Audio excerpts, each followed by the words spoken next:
این سرزمین پهناور در قفسه سینه تو که قرار داده؟ جوابش کیه؟ جوابش کیه؟ الله. کسی میتونه غیر از الله ادعا بکنه که این دل رو به تو داده؟ اگر الله بخشنده این دل، این سرزمین پهناوره، پس ما حق نداریم باغبانی این دلمونو به کسی غیر از الله بدیم. الله هم باید باغبان دل ما و شما باشه. وقتی اجازه میدی به الله که باغبانی دلت بکنه، الله بوته های گل خوشرنگ و خوشبو میکاره. هر حرف قرآن یک بوته گل محمدی است که ازش گلاب میگیرن. بهترین گلاب در کاشانه. همین گلاب کاشان سالهای سال میرفته به خانه خدا کعبه، با گلاب کاشان ما کعبه رو شستشو میدادن.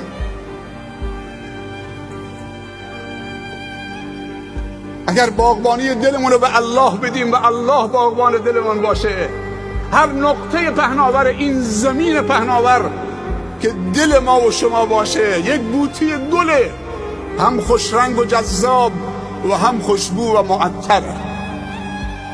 اما اگر خدای ناکرده این سرزمین پهناور رو به ابلیس و شیطان دادید، بذر چی میکاره؟ اگه باغبان دل ما و شما ابلیس و شیطان شد، بذر کینه، نفاق، شهوت، معصیت، فساد، ظلم، تباهی، گناه، خیانت، غدر، حسادت،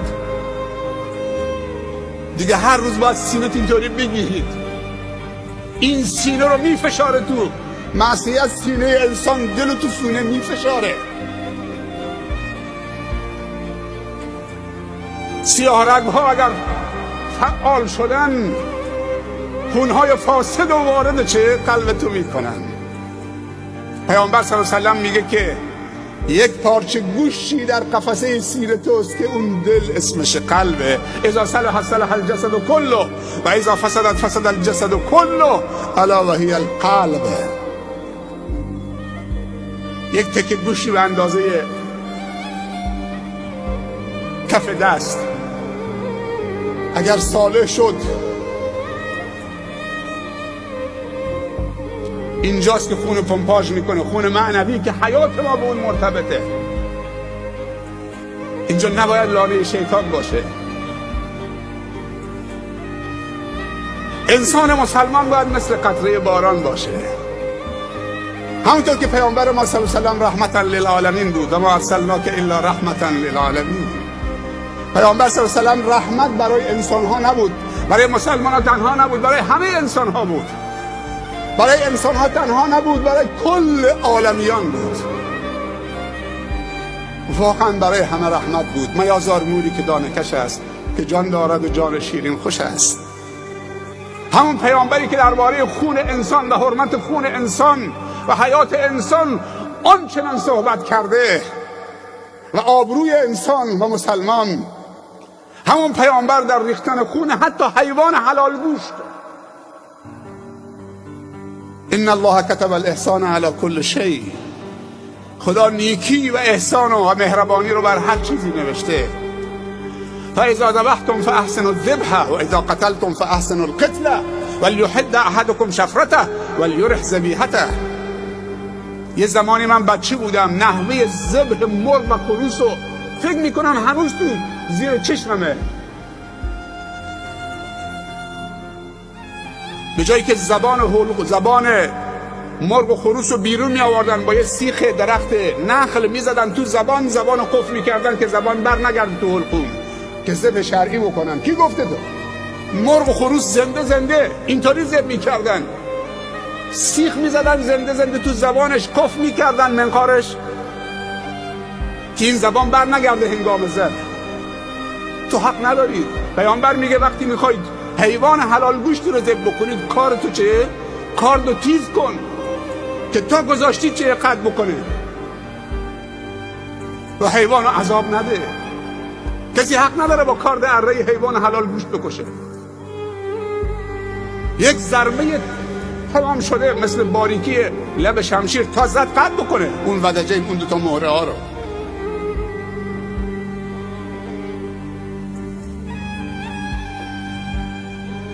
این حیوان حلال گوشتی که گفته چه بعضی بلند میکنن، یعنی هنوز کار نگذاشته مرده. حضرت علی رضی الله عنه وقتی خنجر خورد از دست اون ابن ملجم خارجی، خنجر تو پیشونیش بود، زد پنجه، با این پنجهش زد دسته خنجر رو گرفت، با فزت و رب الکعبه، رستگار شدم به رب کعبه قسم. چون پیامبر صلی الله علیه و سلم بهش بشارت داده بود تو شهید میشی با ضربه‌ای که تو پیشانیت بخوره، خون فواره بزنه کل ریش و سینه در بر بگیره، و گفت این ضربه شهادته. پسراشو طلبید، گفت پسرم اگر من موندم زنده موندم خودم میدونم با این قاتلم. خوب دقت بکنید کی این حرفو داره میزنه. ضربه خورده، میگه فزت و رب الکعبه، میگه پسرم اگر من زنده موندم خودم میدونم، گذشت میکنم، عفو میکنم، میبخشم یا قصاص میگیرم. اما وای بر شما اگر من این ضربه خلاص بود و شهادت بود، یک ضربه بیشتر به من نزده، شما هم حق بیشتر از اون ضربه رو ندارید. عدالت به اوجش،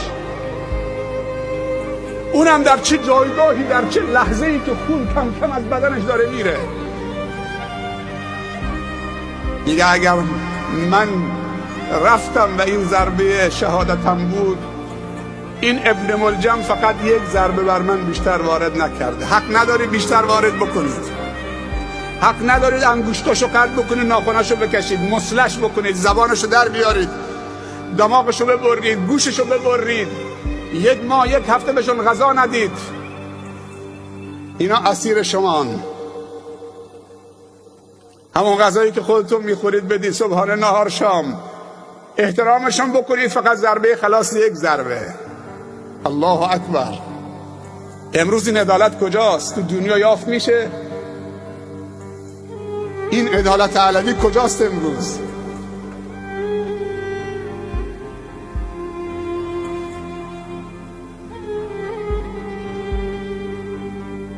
اونها انسانهای بزرگ بودن که مسیر تاریخ بشریت رو رقم زدن، صبور بودن. دو، افق دیدت و نگاهتو بلند کردن. ما وقتی بچه بودیم تو شهر خودمون تو سورو میگفتن هر کسی نگاه سر بینیش بکنه کاچ میشه. میدونی کاچ میشه یعنی چی؟ نمیدونم شما چی میگی؟ یعنی کافیه که 5 دقیقه نگاه سر بینید بکنی، سر دور میزنی تق میافتید. بیا اینجا بیست، 5 دقیقه نگاه سر بینید بکن، چشمت به این طرف این طرف میره. ولی وقتی این نگاه تو از سر بینید بلند میکنی دورتر میره، تعادلت حفظ میشه. هر چی دیدت بلندتر باشه، وسعت دیدت وسیع‌تر خواهد شد، بزرگتر خواهد شد. شما روی زمین نگاه کن چقدر وسیع دارید، چقدر وسعت دارید. برو بالاتر، رو دکلی بیست، بالای اون مناره گنبد برو، بعد از اون بالا نگاه کن. برو بلندی کوه، از اون پایین نگاه کن. برو تو هلیکوپتر، برو تو هواپیما، از اون بالا به زمین نگاه کن، چقدر وسعت دیدت بزرگ میشه. اونهایی که دل بزرگ دارن وسعت دیدشون خیلی بزرگه. پیامبر صلی الله علیه و سلم از جزیره العرب خارج نشد، ولی نگاهش رفت تا آفاق.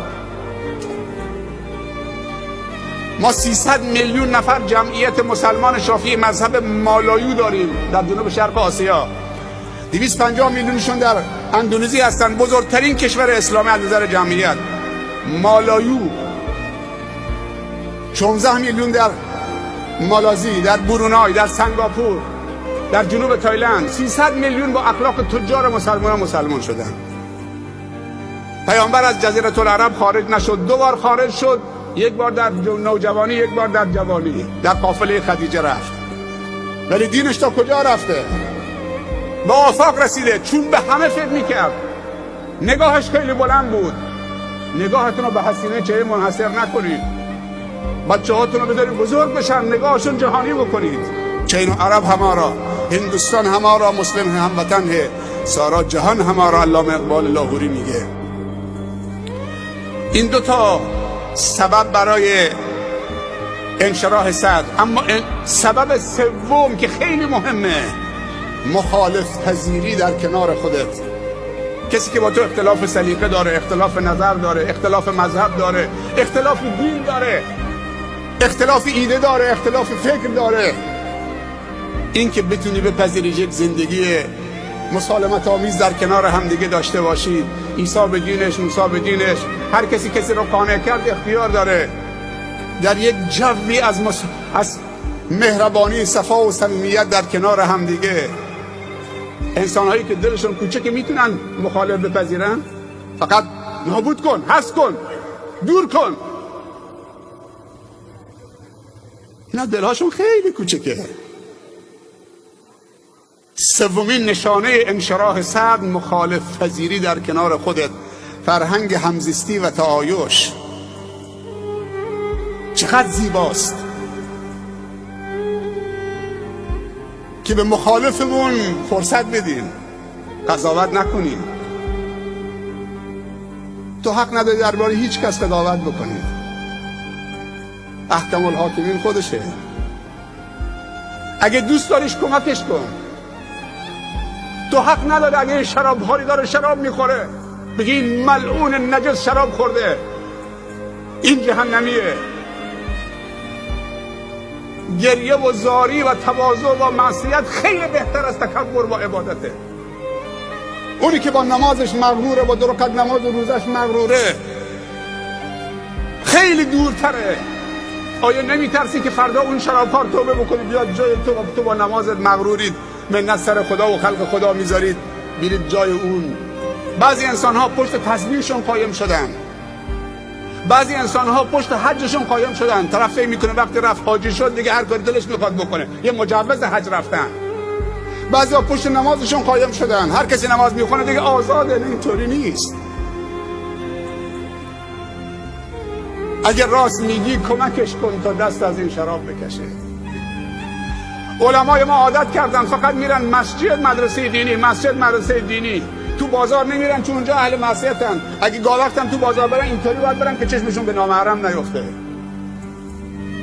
پس بشین تو خونه تا جوانا بیان، برو تو مسجد بشین تا جوانا بیان، برو تو مدرسه دینی بشین دور خودت هم یه دیوار بکش تا جوانا بیان. با تو مسئول متدینین هستی، مسئول اونا هستید. اونا به گردن تو حق دارن. علما تو عروسی نمیرن که اونجا، اگه بزرگان تو عروسی نمیرن، تو بازار نرن، تو محل کار مردم نرن، تو دانشگاه نرن، کنار ساحل نرن، تو پارک نرن. طوری شده که علما دیگه روشون نمیشه تو پارک برن، روشون نمیشه تو بازار برن. با بازار یثرب یه روزی دست یهود بود. اقتصاد یثرب قبل از هجرت رسول الله صلی الله علیه و دست یهود بود. 3 قبیله بزرگ یهود در یثرب زندگی میکردن، قبیله بنی نظیر و بنی قینقاع و بنی قریظه. وقتی پیامبر صلی الله علیه و رفت نگفت برید بازارشون رو نابود بکنید. حرفه، فن، تجارت، بازار، کشاورزی دست یهود بود. پیامبر یکی صحابه رو فرستاد تو بازار. به جایی رسید که بازار مدینه دست عشره مبشره به بهشت افتاد. عبدالله ابن عمر رضی الله عنهما گاه وقتی با یک غلامی داشت میرفت تو بازار، مغازه به مغازه سلام میکرد، دعای برکت میکرد، میرن مغازه بعدی. بعد غلامش میگفت سرورم، سیدم، چیزی نخریدید؟ بازار محل خرید و فروشه. گفت چرا نمیفهمی؟ ما رفتیم بر اهل بازار سلام بکنیم، دعای برکت بکنیم، انگیزه بهشون بدیم تا این سنگر رو حفظ بکنیم. انسانهای بی تقوا اگر بازار رو قبضه کردن، اقتصاد، مالی هم که کمک میکنن، اصلا اقتصاد وقتی که مسموم شد دیگه نه نماز جواب میده، نه روزه جواب میده، نه تلاوت قرآن جواب میده، نه حج جواب میده. اقتصاد رو باید سالم نگه داشت، فرهنگ رو باید سالم نگه داشت. اگر امکان گناه و استمرار گناه برای انسان ممکن نباشد، توبه فایده‌ای ندارد. توبه جذاب و زیباست که استمرار گناه برای تو باشد. دیگه از خدا میترسم. من میرم تو بازار چشمی به نامحرم افتاد، چشمی میندازم پایین. ولی من نمیرم بازار چون که اگه برم چشمم به نامحرم افتاده. پس تو خیلی ضعیف الایمانید. یه وقتی مفتی اعظم عربستان بود اگه اشتباه نکنم، گفته بود من الحمدلله میگم که تو تلویزیون من، تو خونه من تلویزیون نیست. خیلی ضعیفی، خیلی ضعیفی.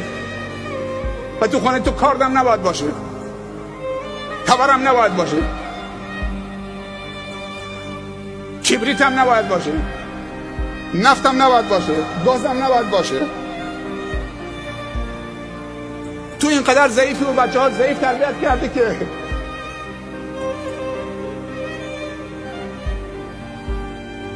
و این معاذالله کجاست؟ و معاذالله کجاست؟ برای هر یوسفی زلیخایی هست. زلیخا به یوسف گفت هیت لک، گفت معاذالله انه ربی احسن مثوای. پدیده ها رو نمیشه از همه گرفت، جمعش کرد. پدیده ها باید جهت داد. اینترنت پدیده هست، فضای مجازی، این امکاناتی که الان هست، همین امکاناتی که اینجاست الان این برنامه رو جهانی کرده، آنلاین داره پخش میشه دنیا به زبانهای مختلف. حداقل 150 میلیون نفر فارسی زبان دارن مشاهده میکنن. چقدر فایده داره؟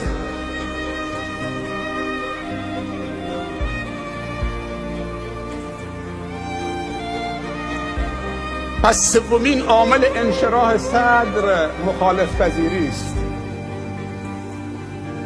بیایم در کنار هم زندگی بکنیم. تشنج و تقابل و افراطیگری و خشونت و حذف و محرم و نامحرم و اینا رو دور بریزیم.